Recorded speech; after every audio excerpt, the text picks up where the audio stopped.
Hello YouTube viewers, welcome to my show Camera Tuesday. In today's episode we're going to talk about Sony RX100 Mark 7. So let's dive right into it. So this is a 1-inch sensor beast. Basically the idea with the 1-inch sensor basically Renaissance is it's gonna give you a DSLR like quality in your pocket. Basically a camera that is more or less reminiscence of good old point and shoot cameras there. Now whenever we talk about DSLR, I'm not talking about today. Whenever you talk about DSLR, generally people have a perception about a professional camera. Now that reception and perception about it is not just okay lol, it's people actually put time into it, effort into it. So basically DSLRs from day one had bigger batteries, use a much more capable autofocus system. So all things combined, people had this image of a DSLR being professional. So how the heck this can compare? Basically the main coding selling point was 1-inch sensor. On top of that, because Sony has become so successful with their artificial intelligence chip which is in the camera, they have now god tier level basically autofocus system. At this point in time, there are very few camera that even comes close to this point and shoot autofocus capability, and most of them are from Sony. So you have to understand, like, this camera is on a level where your Canon's dual pixel autofocus it does not hold a candle basically. And even if you might say, okay, what about Fuji? Fuji has a good autofocus system and it has eye detect autofocus. This is like, please just don't. Like, at this point in time, the autofocus on this puppy is a level where, like, it's undescribable. Like, people cannot believe on a level the autofocus this has. On top of that, it also has a very capable 4K video camera system. Now it is capable, it does have one thing that are missing, especially because many vloggers when they do fast action and all that, go traveling around there, generally they want 60 frames per second. This does not have that. That is one consequence. But it has a flip up screen, which is really good. It has a very big sensor that gives you good low light. On top of that, the lens is also not a very slow lens. It's actually a fast lens, so you get a very good usable video vlogging system. On top of that, it goes up to 120 frames per second full HD video recording, which is much more different than any other provider, simply from Panasonic or Canon, simply because it does that with audio, does that with continuous autofocus. That's the whole point. It's like a basically pseudo full high-speed camera with autofocus. Now lens on top of that, when the Sony started the journey with this 1-inch sensor, at that time they only were giving basically 3x zoom range, basically how much you can zoom. That was very limited. But this time they are going 8x. Now they have been testing it out back and forth.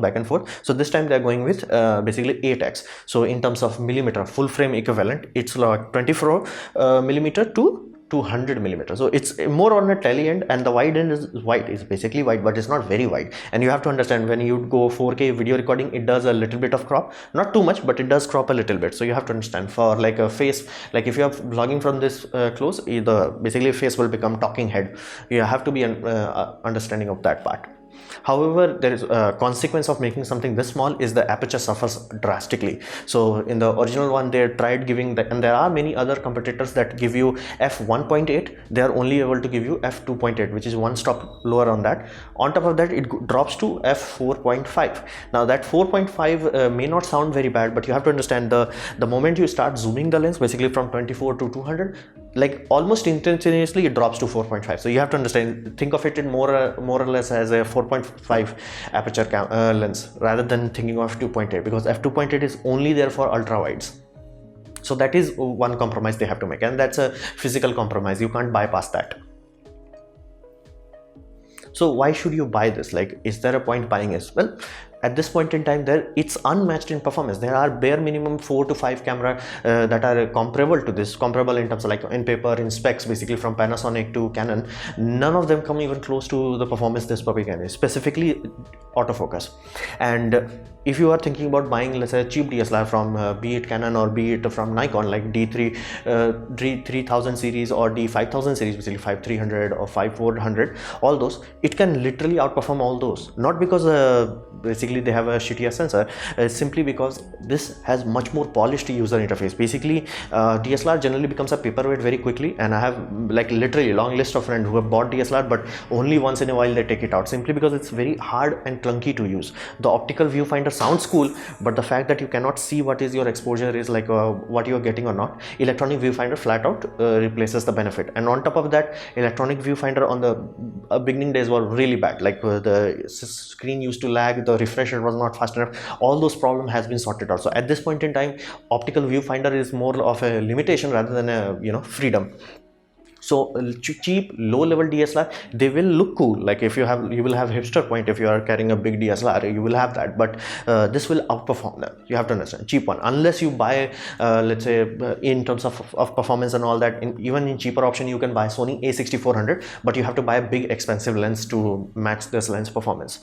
Now it's small and easy to use. This is the first thing you have to learn about the cameras. Is basically camera must be usable. Nothing else matters. It must be usable. You can have the best camera, but it's useless if it's just sitting in a closet. So think of it this way: like this is a 1 liter bottle. This is general weight of normal DSLR. Now if somebody asked you to hold like even like this, how many minutes you can hold this? Let's say you are in a safari or in a zoo. How long can you keep doing this? You will get tired, like 20 minutes or 30 minutes. But if somebody asked you to, hey, do this, you don't have to. Like you will forget about this. Like especially if you are like use a wristband and all that, you will forget about it. Yeah, I'm just going enjoying. Oh, nice, I'm shooting. That's the biggest difference.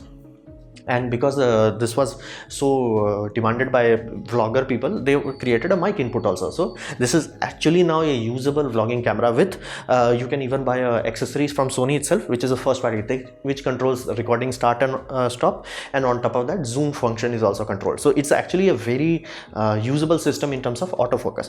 Be mindful, it's more it's kind of not wide enough, it's more of a tele. So if you want to show other things like, hey, I'm talking the, can you have a look at that, this is awesome for that. But don't think like you may find GoPros and Sony's itself, Sony RX10 series may be more to your liking, because the wide angle is not very wide. So you can buy this and you will have a very unmatched performance. Like only camera that can truly claim that it can beat it is Sony A9, and the fact that flat out most basic DSLRs will be destroyed by this, and it's small and easy to use. Basically this is something you can put in your basically pocket and like, okay, cool. And I'm talking safari pocket, not like back pocket or all that, safari pocket. And if you want to do vlogging, the fact you have a mic input, you have a flip out screen, the fact you can buy accessories, they all help out. So why should you avoid it? Well, the biggest problem with Sony is a company which has a history of either making awesome product or a really useless product, basically like Betamax. And the interface on this is basically unusable. So if you're coming from a Sony mobile phone, or let's say any mobile phone, you're like, okay, I bought a mobile phone, the camera dual pixel and all that, yeah, it's not that good, I want a proper camera. This will first thing will frustrate you is the interface. It's really badly designed, and I'm talking after using Canon and Nikon. It's really bad. Like it will make Canon and Nikon look good, which look bad compared to Blackmagic, which looks okay compared to, let's say, mobile. So in terms of user interface, it's really difficult. Now of course you can not even worry about it, you will just set everything in autofocus, set it once and like just forget about it. But if you're buying something this expensive, you want to use it, you want to push the raw settings, you want to utilize it to your maximum set delight, but this will be very difficult to do. On top of that, the fact they are not giving touchscreen. Now you are like, okay, doesn't it have touchscreen? Yes and no. It has the hardware of touchscreen, it does have the ability to pinch and zoom for your images and all that, but almost everything is blocked out.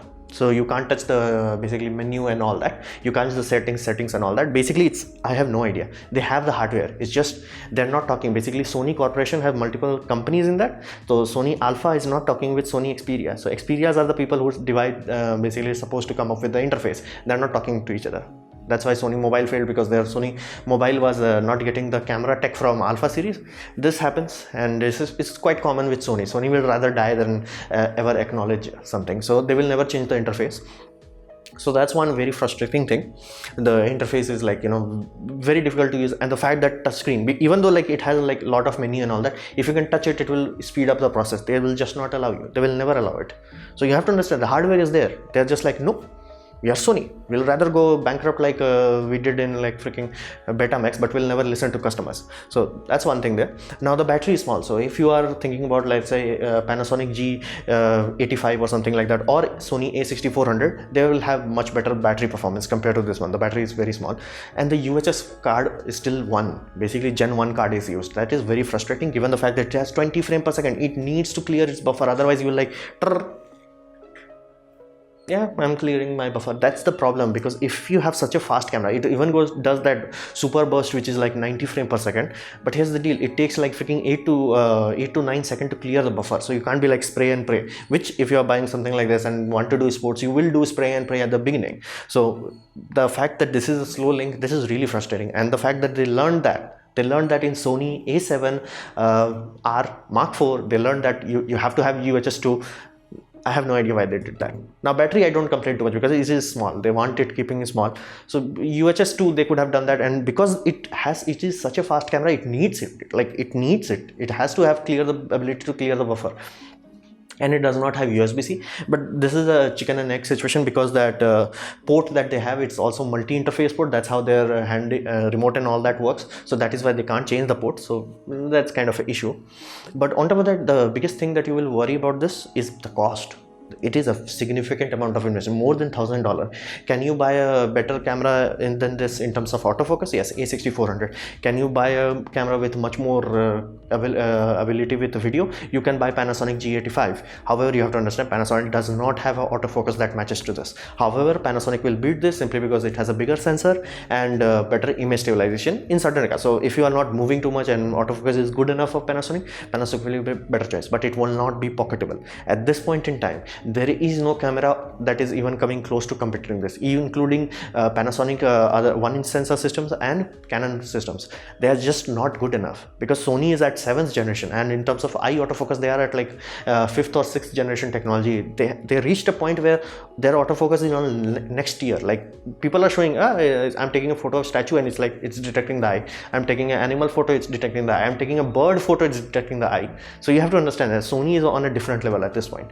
Like how when in early 2015 or 14, I think, when Canon came out with the dual pixel autofocus, people were like, whoa, Sony is like that. But Sony reached it like very slowly, like brick by brick. They were doing the technology, they were testing it, but now they have reached a point where even normal people are like, dude, the autofocus is on a different level, flat out.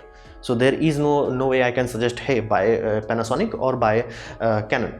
Those are good options, but you have to understand that they do not come even close, like not even close. So they only have certain advantages, like being cheaper, that's a big advantage, and the lenses are generally a bit brighter, and they are also bigger. So you have to understand this. This is a very uniquely capable camera, very uniquely, but there are certain things that are like holding it back. The first, the price, because if it was $1,000, it would have been awesome. But at this point in time, even Sony itself is releasing something that is comparable to this. So it's like kind of like, should I buy this, should I not buy this? Because you will get a compact system. It will be very good for somebody who is just doing photography as a hobby, but people who are doing photography as a hobby do not have a habit of spending $1,200 on a freaking just a hobby. So it's kind of chicken and egg situation. Like, do you have the money to spend on this? And if you are serious about photography, you would like an interchangeable lens camera. So chicken and egg. So if they had reduced the price, it would have been, even if they had not reduced the price, the fact they should have done at least UHS 2 or the touchscreen thing. But again, it's Sony. I have studied Sony's history. It's like, yeah, Sony will rather go bankrupt than ever listen to their customers. So, and listening to customer, like somehow every Tom, Dick and Harry is asking, just give a good interface or just talk to their Xperia division. So you have to understand there are certain limitations with this. Do not expect it, oh, it's just a good old point and shoot. No, it's gonna frustrate you if you want to utilize it. Otherwise you can just put everything in auto and just YOLO it. But what's the point buying a $1,000 camera if you're putting in auto? So this was my presentation on basically Sony RX 100 Mark 7. I hope you liked it, learn from it. In that case, please click the like button. If you didn't like it, didn't learn from it, I would urge you to press dislike. Please press it twice to show me your extra disappointment, and leave a comment because I reply to all of them. Subscribe, press the bell icon if you're free, and as always, thanks for watching.